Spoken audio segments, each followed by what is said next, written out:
네, 지난 시간에 이어서 챕터 9 시작하도록 하겠습니다. 챕터 9는 제목을 보시면 리액션 엔지니어링, 반응공학이라고 되어 있죠. 그래서 우리가 이제 지금까지 알아낸 정보들을 보시면은, 폐기물, 염산을 이제 NaOH를 중화시켜서 버리는, 호수에 버리는 데 있어서 어떻게 해서 걔네들이 이제 분자 수준에서 만나게 되는지, 물질 전달에 대한 개념을 배웠고, 열 전달은 이제 열 전달의 기본적인 세 가지 메커니즘을 배웠었고, 걔네들을 섞었을 때 이제 단순히 섞었다 하더라도 그러니까 충분히가 아니고 너무 높은 온도이기 때문에 그거를 식혀줄 필요가 있는데, 식혀주기 위해서 이제 열 교환기 같은 걸 통해 가지고 냉각수를 흘려가지고 그걸 식혀줘야 된다. 그래서 접시 27도 이하로 낮춰서 호수에 버려야지만 환경적으로 문제가 없기 때문에 그런 열 교환기에 이제 사이즈 구하는 것까지, 사이즈 구하는 건 사실 자체는 뭐 이제 제가 그렇게 중요하지 않을 것 같다고 말씀을 드렸었는데, 어쨌든 그런 정보들을 우리가 알아낼 수 있다 이런 얘기를 드렸었는데요. 이 반응공학에 있어서는 말 그대로 반응, 그러니까 이 HCl과 NaOH를 반응을 시켜야 되는데요. 반응기에다가 이제 반응을 시켜야 되겠죠. 그럼 어떤 종류의 반응기를 우리가 사용을 해야 될까? 보다 효율적으로 얘네들을 잘 중화 반응을 시키려면 반응기에 대한 종류, 그리고 어떻게 얘네들을 보다 효율적으로 반응 자체를 어떻게 시킬 수 있을까? 반응을 보다 빠르게 시켜주는 어떤 그런 매개체가 있는가? 그런 방법이 있는가? 그런 걸 또 알아볼 필요가 있고요. 그리고 또 중요한 게 반응기를 얼마나큼 크게 만들어야 되느냐? 반응기라는 게 결국은 실질적으로 뭐 쇳덩어리잖아요. 결국 큰 이제 뭐 잘 부식되지 않는 이런 물질로 만들어야 되는데, 크면 클수록 당연히 반응기를 만드는데 더 많은 돈이 들겠죠. 그래서 가능하면 작게 만들면 좋은데, 그럼 얼마나 작게 만드는 게 최대한 작게 만드는 거냐. 그리고 그러면 이런 반응을 시킬 때 반응이 얼마나 빨리 일어나느냐, 반응 시간이 어떻게 되느냐. 우리가 이게 지금 레이트 개념으로 나오니까 HCl이 시간당 11,600L가 들어가고 뭐 NaOH는 뭐 시간당 얼마 이렇게 들어가는데, 그럼 걔네들을 반응시켰을 때 도대체 반응 시간이 얼마나 빨리빨리 진행이 돼서 중화 반응이 일어나느냐, 이런 정보들을 이제 우리가 알 필요가 있겠죠, 추가적으로.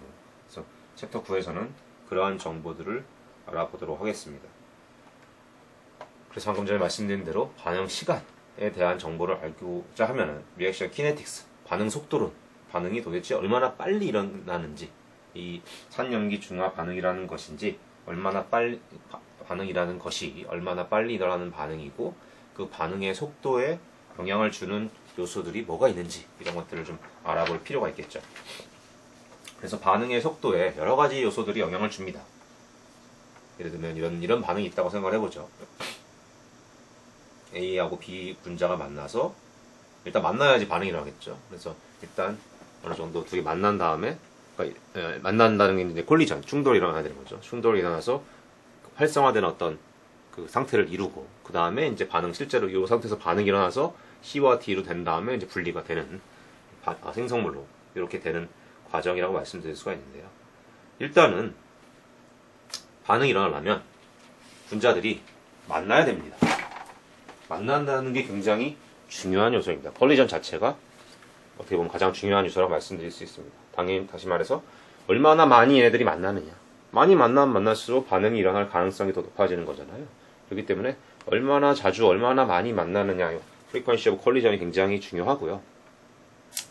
이 반응이 만나는 이 충돌의 정도는 여러 가지 요소에 의해서 영향을 받습니다. 뭐 여기 온도 나와 있지만 온도랄지, 압력이랄지, 뭐 농도랄지, 이런 여러 가지 요소들에 의해서 요 충돌이, 두 분자가 반응물들이 서로 만나는 정도가 영향을 받고요. 그게 첫 번째고요. frequency of collision, 충돌이 일어나는 횟수. 두 번째, not all collisions lead to reaction. 단순히 만난다고 해서 반응이 일어나는 건 아닙니다. 뭐가 중요하냐?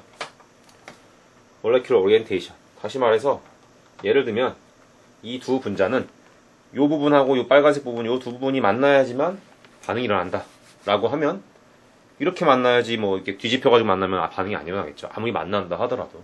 그렇죠? 그러니까 어떤 식으로 만나느냐, 걔네가 실제 반응이 일어날 수 있는 그런 리액티브 사이트가 실제로 잘 만나느냐, 이런 것도 또한 중요합니다. 얼마나 자주 만나느냐, 어떻게 만나느냐.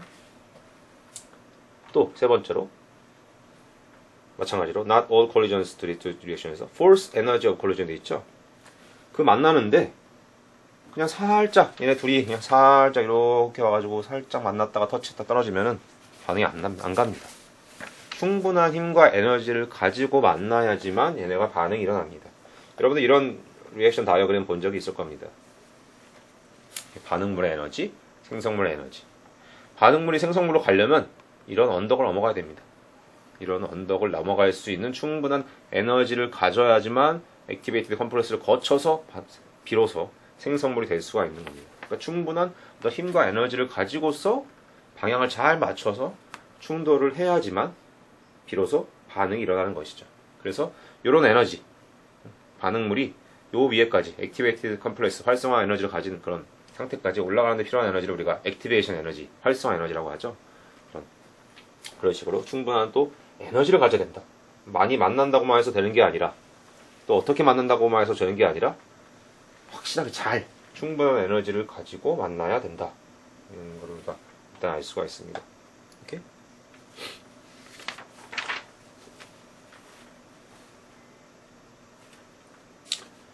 그래서 아까 말씀드린 대로 다시 한번 정리를 하자면 여러 가지 이런 요소들이 영향을 준다. 그래서 일반적으로 봤을 때 뭐 이만큼 100만 번에서 한 10억 번 만난다 하더라도 그 중에 한 번 정도만 반응은 일어난다.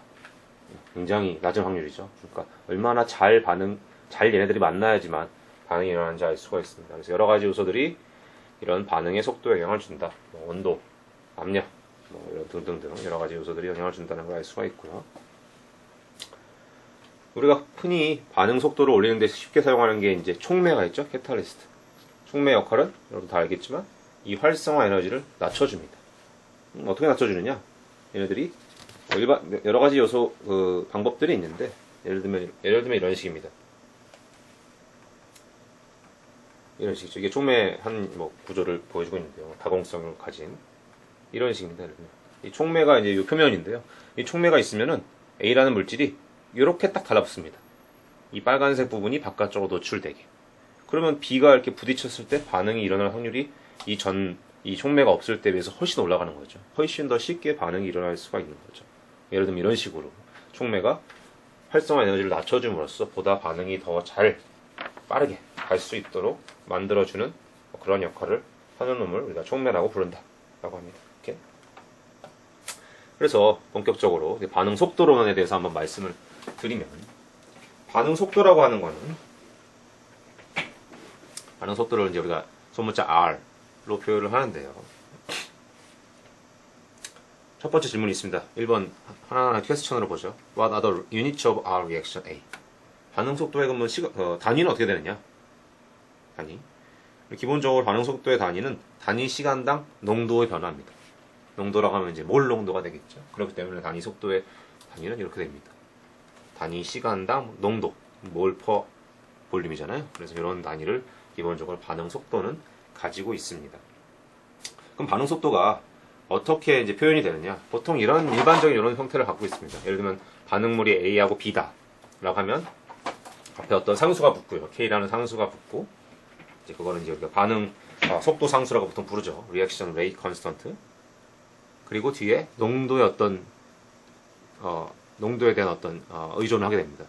A라는 반응물의 농도, B라는 반응물의 농도. 위에 N이나 M은 어떤 숫자를 가질지는 정확히 모르고요. 실험적으로 우리가 알아내야 되는 것이고요.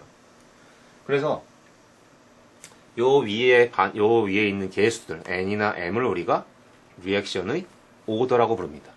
그러니까 이 반응에 대한 반응 속도식이 이렇게 된다고 하면은 A라는 물질에 대해서는 오더가 N이 되는 거고 B라는 물질에 대해서는 오더가 M이 되는 겁니다.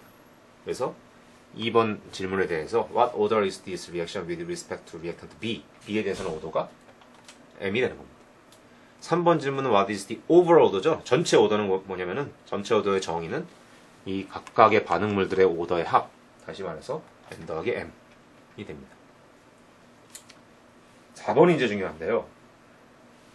지금 리액션 레이트 이러한 단위를 가지고 있는 단위 시간당 농도의 변화, moles per time for volume의 단위를 가지고 있는 리액션 레이트를 우리가 반응 속도를 실험적으로 알아낼 수가 있습니다. 알아낸다고 했을 때 요거랑 이거 앞에서 컨섬션 레이트 배웠었죠? 컨섬션 레이트. 컨섬션 레이트의 단위는 뭐였어요? 몰스 퍼 타임이었죠. 시간당 몰수의 변화. A가 반응물일 때 얘네들이 어떤 관계를 가질까? 단위만 생각을 해보면 아주 간단하죠. 얘는 몰스 퍼 타임, 얘는 몰스 퍼 타임 퍼 볼륨. 볼륨이 하나 더 들어가 있습니다. 다시 말해서 저 리액션 레이트에다가 볼륨을 곱하면 컨섬션 레인이 되겠구나. 이렇게 생각할 수 있습니다. 그 볼륨은 뭐냐? 반응이 일어나는 볼륨. 다시 말해서 반응기의 크기. 우리 앞에서 우리 반응기가 얼마나 큰지 계산할 필요가 있다고 말씀드렸는데 이 식을 통하면 반응기의 크기를 알 수 있는 겁니다. 이 반응기의 크기를 구하려면 뭘 알아야 되느냐? 리액션 레이트를 일단 알아야 되고 리액션 레이트. 그 다음에 컨섬션 레이트를 알면 됩니다. 컨섬션 레이트 앞에서 우리가 배웠었죠. 컨섬션 레이트 어떻게 구하는지. 그 매스 밸런스 식을 세워가지고 구할 수가 있는 거죠. 이 식이 핵심입니다. 이 챕터의 핵심. 반응기의 크기를 구하려면 이 식을 알면 된다. 요걸 구하려면 요거랑 요걸 알면 된다. 오케이? 5번. 이 반응 속도는 forward reaction, 정반응에 대한 것이다. 다시 말해서 irreversible reaction. 만약에 reversible reaction이면 어떻게 되느냐? 여러분 reversible하고 irreversible reaction의 차이는 다 알고 계시죠? 예를 들면 이런 식이죠. 한번 작성을 해보겠습니다. 똑같은 요 A가 B랑 반응을 해서 C랑 D가 되는 반응인데 요 위에 있는 요 반응 속도식은 이러한 정반응, reversible reaction에 대한 식입니다. 근데 만약에 irreversible, 만약에 이게 reversible reaction, 다시 말해서 정반응, 역반응이 같이 이렇게 진행되는 식이면은 리액션 요 식이 어떻게 바뀔까? 정반응에 대한 식이 저렇게 되면 역반응에 대한 식도 적어야겠죠? 역반응 형식은 뭐 이런 식으로 적을 수 있겠죠? 뭔가 다른 상수가 있고 역반응에 대한 반응물은 C하고 D니까 이런 어떤 식을 가지겠죠? 일반적인 식을. 이거는 지금 이제 액체에 대한, 다시 말해서 농도에 대한 정보 나와 있잖아. 액체에 대한 반응식인데 기체는 어떻게 되느냐? 6번. 기체는 이제 농도 대신에 이제 압력으로 바뀌겠죠. 부분 압력, partial pressure로. 똑같은 얘기고요. 마지막으로 이 앞에 나왔던 그림이 나오죠. 요 KR, 요 반응 속도 상수는 온도랑 활성화 에너지에 대해서 어떻게 의존하느냐? 그 식이 있습니다. 이런 식에 따라서 의존합니다. KR은 어떤 상수 곱하기 2의 마이너스 2A 오버 RT. 활성화 에너지가 오고요. 여기 온도. 다시 말해서 활성화 에너지가 작아지면 작아질수록 온도가 높아지면 높아질수록 KR 값이 커집니다. 반응이 더 빨리 간다는 얘기죠. 우리가 당연히 상식적으로 이해를 할 수가 있겠죠. 오케이? 오케이. 그럼 이제 조금 더 구체적으로 반응기에 대해서 한번 살펴보도록 하죠. 반응기의 이제 크기를 우리가 이제 아까 그 앞에서 나왔던 식을 통해서 반응기 크기를 구할 건데요. 그거 앞서서 이제 반응기에 어떤 종류가 있는지 한번 살펴보죠. 크게 대표적으로 두 가지 종류가 있습니다. plug flow reactor라는 게 있고 continuously stirred tank reactor CSTR이라는 게 있습니다. 먼저 PFR이라는 거는 그냥 이런 파이프 형태의 반응기입니다. 리액턴트를 이렇게 집어넣으면은 그놈들이 이렇게 쭉 이동을 하면서 반응이 진행돼서 이쪽으로 프로덕트가 나오는 겁니다. 그때 어떤 과정이 필요하냐면은 이렇게 이동하는 유체에 있어서 이쪽 방향, 이 파이프의 수직한 방향으로는 완벽하게 이제 잘 호모지니어스하게 믹싱이 된다는 그런 과정이 있습니다. 어쨌든 간에 반응물이 이쪽으로 들어가서 이 파이프 내를 이렇게 진행하면서 반응이 돼서 궁극적으로 프로덕트가 나오는 겁니다. 그러니까 당연히 농도가 이쪽에서는 반응물 A, B의 농도가 크고 뒤로 갈수록 낮아지겠죠. 생성물 농도는 이쪽이 더 커지고요. 이런 반응기가 있고요. 그걸 PFR이라고 하고요. 두 번째로 CSTR이라는 반응기가 있습니다. 우리가 흔히 생각하는 반응기입니다. 반응기에 리액턴트 집어넣고 막 섞어주면서 저어주는 겁니다. 그렇죠? 저어주면은 처음에는 농도가 낮다가 나중에 그냥 그 농도 자체는 계속 낮게 유지가 되겠죠. 왜냐면 계속 저어주면서 반응이 진행되고 있으니까. 그래서 이거는 역시 마찬가지로 이게 완벽하게 잘 저어져서 호모지니어스한 솔루션을 이루고 있다라고 이제 가정이 필요합니다. 그리고 이제 프로덕트의 농도도 계속 일정하게 유지가 되고 있다. 유니폼한 농도를 가지고 있다고 우리가 가정을 합니다. 오케이? 그래서 이제 다시 말해서 스테디 스테이트를 유지하는 거죠. 스테디 스테이트를 유지한다고 가정을 하면은 우리가 그 앞에서 배웠던 챕터 5에서 배웠던 그 식을 매스 밸런스 식을 활용을 해가지고 그냥 식을 세우면 됩니다. 그 식을 통해서 우리가 컨섬션 레이트를 그냥 구하면 되는 겁니다. 예를 들면은 이런 식이겠죠. 챕터 5에서 배운 스테디 스테이트를 가정하고 또한 이 반응의 반응식이 주어져 있다. 다시 말해서 반응의 스토이오키오메트리가 나와 있다. 라고 하면은 이런 식으로 세울 수 있겠죠. 몰 밸런스를 세울 수 있겠죠. NA in 여기 점 이게 뭐란 거냐면 NA의 out 점 더하기 R 컨섬션 되겠죠? 그래서 이 식을 가지고 우리가 컨섬션 레이스 구하고 그걸 바탕으로 해서 반응의 크기를 구할 수가 있는 겁니다. 이렇게. 그래서 이 몰 밸런스 식을 가지고 우리가 컨섬션 레이스를 구할 수가 있고 컨섬션 레이스를 구하면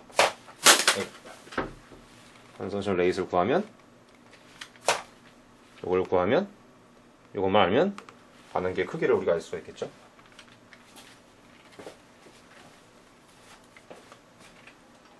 오케이.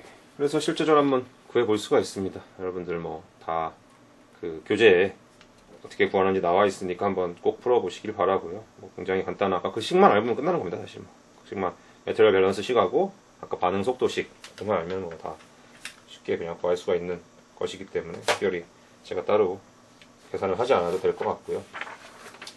교재에 있는 걸 구해 보시면 되고 요약하자면 이 식입니다. 사실 보죠. 요거를 바탕으로 해가지고 반응기의 크기를 알려면 요거랑 요걸 알면 된다. 요거는 아까 매스 밸런스 식에서 구하면 되는 거고 요거는 뭐였죠? 요 반응 속도식 요걸 가지고 반응 속도에 대한 정보를 가지고 우리가 알아내면 되는 거죠. 이렇게. 그래서 실제로 우리가 기본 조건들이 다 주어져 있었죠. 얘의 농도, 볼루메트리 플로우 레이트, 얘의 농도, 볼루메트리 플로우 레이트 다 나와 앞에서 이미 다 우리 다른 앞 챕터에서 다 구했고요. 반응 속도가 예를 들면 이런 식으로 주어져 있다. 반응 속도 상수 농도의 1승에 비례한다. 라고 가정을 하고 농도 이 생성물의 농도가 이렇게 된다고 가정을 하면은 우리가 반응 속도에 대한 정보가 다 이미 나와 있기 때문에 실제 반응기의 크기를 앞에 방금 전에 나왔던 그 식을 가지고 해서 반응기의 크기를 구할 수가 있습니다. 그래서 실제 재밌는 게 이 반응기의 크기를 구해 보면 이건 아닌데 하여튼 이건 다른 예제인데 반응기의 크기를 구하면 굉장히 작습니다.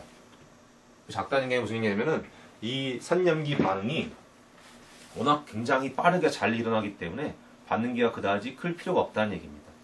아마 교재 보시면은 반응기 크기가 3.2리터 정도밖에 안 됩니다. 들어오는 양이 시간당 11,600리터가 들어오는 어마어마한 양이 6,500리터가 같이 섞이는 어마어마한 양인데 실제 반응기 크기는 3리터 이만한 정도만 되더라도 충분히 빨리 반응이 일어나서 생성물을 만들어내서 밖으로 빼낼 수가 있다. 이런 얘기입니다. 굉장히 신기하죠. 그래서 뒤에 예제는 여러분들이 한번 풀어보시면 되고요. 똑같은 방법으로 풀면 되는 거니까요. 챕터 11은 사실 그냥 넘어가려고 합니다. 사실 뭐 큰 중요한 내용은 아니고요. 이거 뭐냐면 소재에 대한 내용입니다. 그래서 반응기를 어떤 소재를 만들어내냐. 당연히 산염기 이런 걸 쓰니까 부식이 잘 되지 않는 그런 뭐 예를 들면 스테인리스 이런 걸 좋은 스테인리스를 만들어야겠죠. 그래서 그거와 더불어서 소재에 어떤 종류가 있으며 그런 소재들의 특성이 어떤 특성들이 있는지에 대해서 그냥 간단히 나와 있기 때문에 여러분들 한번 읽어보시면 될 것 같아서 그냥 넘어가려고 합니다. 그래서 크게 뭐 금속 소재가 있고요. 금속이란 건 무엇인지. 금속은 일단 부식이 되잖아요. 코로전. 그래서 부식에 대한 어떤 기본적인 개념들 여러분들 아마 일반학 때 배웠을 거라고 생각을 하고요. 산화 반응 뭐 이런 거죠. 부식을 방지하려면 어떻게 되는지. 금속 이외에 뭐 세라믹, 무기물이죠. 무기물은 어떤 특성을 가지고 있는지, 유기물, 고분자는 어떤 특성을 가지고 있는지, 그리고 일반적으로 소재 특성이 물성이 굉장히 다양한데요. 여기는 이제 주로 기계적인 물성, strength of material이죠. 기계적인 물성이 어떤 것이 있으며, 여기 이제 탄성 강도인데 어떤 것이 있으며 어떻게 측정을 하는지 뭐 이런 거 간단히 나와 있습니다. 여기 한번 읽어보시면 충분할 것 같습니다. 마지막으로 이제 챕터 12 프로세스 컨트롤 공정 제어입니다. 공정 제어도 사실 뭐 굉장히 간단한 내용입니다.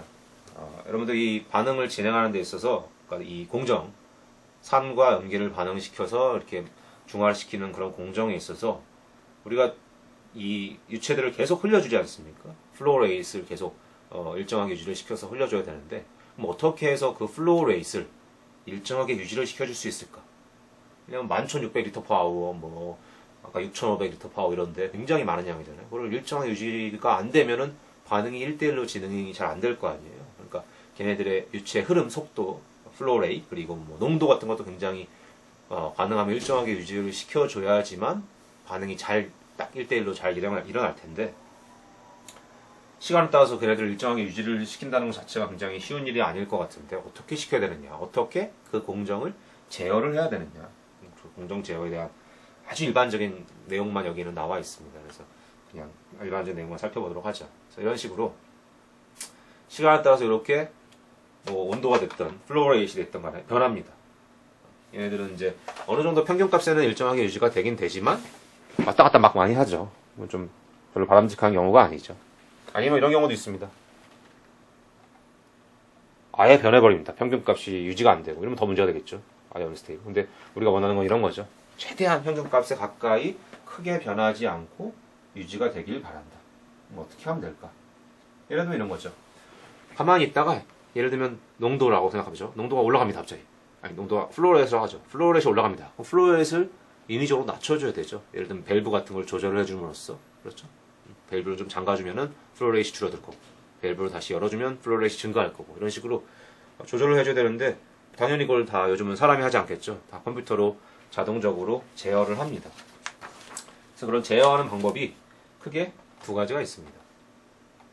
예를 들면 이런 식이죠. 산염기 제어 같은 거를 밸브를 통해 가지고 그냥 있으면 제어가 안 될 테니까 밸브를 통해서 이 탱크 내의 산의 양을 뭐 일정하게 어느 정도 일정한 수준으로 조절을 해야 된다. 그러면 밸브를 열어줬다 닫아줬다 이런 거를 자동적으로 제어를 함으로써 할 필요가 있겠죠. 이런 식으로 예를 들면 레벨 센서를 달아서 어느 정도 높이가 되도록 딱 측정을 해주는 센서를 달아가지고 이게 높이가 너무 떨어지면은 밸브를 좀 잠궈가지고 좀 유지를 시켜주고 이게 너무 올라가 있다. 이게 잘 안 나간다. 그럼 밸브를 열어가지고 이런 식으로 이제 조절을 해주는 겁니다. 그래서 이런 조절에 크게 여기 이제 용어들이 나와 있는데요. 특별한 건 아니고요. 예를 들면 이런 레벨을 조절을 해준다고 했을 때 우리가 조절해주는 요소가 이제 그 액체 높이죠. 그래서 셋 포인트는 그러니까 우리가 원하는 어떤 그 액체 높이가 있을 것이고 인풋은 이제 플로우 레이트를 조정해주니까 플로우 레이트, 디스터번스는 뭔가 우리의 예상과 어긋나는 그런 변화들, 에러는 실제 우리가 원하는 값과 실제 측정한 값의 차이. 그래서 우리가 이제 이런 것들을 플로우 레이트를 밸브를 열어주고 조절함으로써 열어주고 닫아주고 조절함으로써 이걸 조절할 수 있습니다. 그래서 이제 조절의 두 가지 방법이 있습니다. 피드백 컨트롤이라는 게 있고 피드 포워드 컨트롤이라는 게 있습니다. 각각 한번 살펴보죠. 별거 아닙니다, 사실. 피드백은 말 그대로 피드백을 해주는 겁니다. 뭘 하냐면은 아웃풋을 모니터함으로써 인풋을 조정하는 겁니다. 다시 말해서 아까 요 앞에서 레벨을 조절할 때 아웃풋이 뭐냐면은 레벨이죠. 액체 높이죠. 높이를 보니까 높이가 너무 높네? 높이가 너무 낮네. 그걸 보면서 모니터함으로써 인풋, 플로우 레이트를 밸브를 열었다 닫았다를 하는 겁니다. 당연한 거죠, 사실. 어떻게 보면 가장 일반적이라고 할 수 있죠. 이런 식으로. 뒤에다가 아웃풋 쪽에다가 센서를 달아가지고 아까는 높이 센서였죠. 다른 센서도 있을 수 있겠죠. 센서를 달아서 이게 센서를 측정해봤더니 뭔가 좀 변했다. 우리가 원하는 것하고 좀 달라졌다. 그러면 다시 앞에서 예를 들면 밸브에서 열어줬다 닫아줬다 조절하는 겁니다. 굉장히 당연한 얘기라고 말씀드릴 수가 있고요. 반대로 피드 포워드는 인풋을 조절하는 겁니다. 인풋을 측정함으로써 인풋을 조절하는 겁니다. 좀 이상하게 들릴 수 있지만 이건 뭐냐면은 우리가 플로우 레이트를 일정하게 어떤 값으로 유지를 시켜야지만 우리가 원하는 아웃풋이 나온다. 그런 이제 기본 정보가 있겠죠. 근데 플로우 레이트이 뭔가 갑자기 변하는 거예요. 그럼 플로우 레이트를 다시 줄여주고 너무 플로우 레이트 증가하면 너무 감소하면 다시 밸브를 열어주고 이런 식으로 앞쪽에서 인풋 쪽에서 이런 거를 컨트롤 해주는 겁니다. 예를 들면 이런 식이겠죠. 인풋 쪽에서 측정을 해가지고 뭔가 좀 이상하다. 바로 조절을 해주고 이런 식으로 아예 앞으로 공정 돌리기 전 앞부분에서 이런 것들을 조절을 하는 거를 우리가 feed forward control이라고 합니다. 그래서 뭐 모든 뭐 굉장히 다양한 부분에서 이런 것들이 다 있습니다. 우리는 우리 몸에서 예를 들면 체온이나 뭐 심장박도 조절하는 것도 그렇고 이런 것들도 다 feed forward 또는 뭐 feedback으로 우리가 조절을 해줄 수 있습니다. 예를 들면 뭐 우리 몸의 어떤 체온을 뇌에서 이제 측정을 하는 거죠. 측정을 해가지고 너무 높다 체온이 밖에 온도가 너무 뜨겁다. 그러면 우리 내부의 장기들한테 뇌에서 그런 이제 지시를 내리는 거죠. 체온 밖에가 너무 뜨거우니까 체온을 좀 더 발산할 수 있도록 어떤 뭔가 활동을 해라. 예를 들면 심장을 더 빨리 뛰게 만들어라. 뭐 이런 식으로 그런 이제 여러 가지 피드백이나 피드 포워드 컨트롤이 우리 신체뿐만 아니고 공정에서도 굉장히 다양하게 사용이 됩니다. 그래서 예를 들어서 우리가 이제 지금 하고 있는 산염기 중화 이 공정 같은 경우에도 다양한 종류의 이제 공정 제어 방법이 사용될 수 있습니다. 뭐 예를 들면 이런 식으로 예를 들면 우리가 유지를 시켜줘야 되는 것 중에 뭐가 있을 거냐면은 pH가 있겠죠. 예를 들어 섞어가지고 반응시키면 pH가 7이 돼야 될 거 아니에요. 그럼 여기서 이제 예를 들면은 pH를 모니터하는 거죠. pH가 7보다 너무 크다. 그러면 뭐 예를 들면은 산을 좀 더 열어준다든지 뭐 너무 작다든지 이런 거 여러 가지 조건들 농도랄지 아니면은 플로우 레이트에 영향을 주니까 이런 것들을 이제 베리어블로서 여기서 컨트롤을 해줄 수가 있겠죠.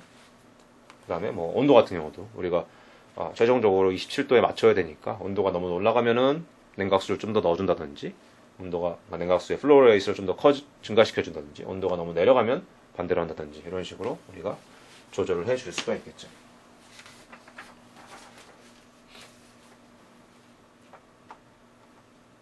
뒤에는 사실 뭐 특별한 건 없고요. 여러분 읽어보시면 되고요. 템퍼러처, 뭐 레벨, 뭐 다 마찬가지입니다. 사실. 그래서 이런 식으로 해서 우리가 원하는 거는 이런 조절을 원하는 거죠. 뭔가 베리어블이 디스터번스가 생긴다 하더라도 너무 천천히 또 하는 것들은 안 좋고 너무 확 변했다 이런 것도 안 좋고 서서히 해서 우리가 원하는 수치로 조절이 되는 거를 우리가 원할 겁니다. 뭐 다른 부분은 특별한 게 없고요. 그냥 크게 이 두 가지 방법이 있다 뭐 이런 정도고 그래서 우리가 실제 사용하는 요 산염기 중화 공정에 있어서도 여러 가지 센서들을 통해 가지고 우리가 컨트롤을 할 수가 있습니다. 예를 들면 레벨을 컨트롤한다든지 또 어디 있죠? 피드 포워드로 컨트롤한다든지 뭐 pH를 피드백한다든지 뭐 템퍼러처를 컨트롤한다든지 뭐 등등 여러 가지 방법을 통해 가지고 우리가 이 전체 공정이 시간에 따라서 되도록이면 농도나 pH나 뭐 플로우레이트나 이런 것들이 일정하게 유지가 되게끔 제어를 한다. 물론 다 요즘은 다 컴퓨터로 시스템적으로 제어를 하겠죠. 그래서 한번 뭐 여러분들이 나머지 읽어보시면 되고요. 챕터 13은 이제 경제성에 대한 내용인데요. 뭐 여기 사실 그냥 여러분들 읽어보시면 될 것 같고 다시 말해서 이런 산염기 그러니까 이 폐기물 산을 처리하는 데 있어서 우리가 지금 산염기로 염기로 중화를 해가지고 하려고 하는 거잖아요. 그거 하려면 이제 이런 공정을 만들려면은 여러 가지 것들이 필요하잖아요. 탱크도 사야 되고, 컨트롤러들, 펌프, 믹서, 히트 익스체인저 이런 것들을 사야 되잖아요. 돈이 들어요. 그리고 얘네들을 공장을 지을 예를 들면 뭐 땅도 필요하고, 땅값 들고, 충분한 어느 정도의 투자금이 필요한데 이런 투자금을 들였을 때 우리가 예를 들면 어느 정도의 화학 제품을 생산할 수 있어가지고 우리 회사에 큰 문제가 안 생겨가지고 충분하게 경제성이 있느냐 이런 투자를 우리가 할 만한 가치가 있느냐 이런 것들은 이제 계산하는 과정들이 나와 있거든요. 그래서 뭐 그렇게 어려운 내용이 아니니까 여러분들이 한번 읽어보시면 충분히 이해를 하실 수 있을 것 같습니다. 그래서 사실 화학공학에서 우리가 다루는 몇 가지 중요한 전공 과목들에 대해서 우리가 얘기를 했는데요. 그래서 그런 걸 바탕으로 해서 여러분들이 이제 팀별 과제를 하는 데 있어서 이런 내용들을 적용을 해서 팀 과제 이제 공정을 이제 이런 여러 가지 방법들 그러니까 뭐 물질 전달, 열 전달, 뭐 공정 제어, 공정제는 아니고 공정제는 뭐 특별한 게 없을 거고요. 반응 공학이나 아니면 뭐 매스 밸런스 이런 거 세우는 걸 통해 가지고 실제 팀 과제 하는데 활용을 하면 될 것 같습니다. 네, 이상입니다.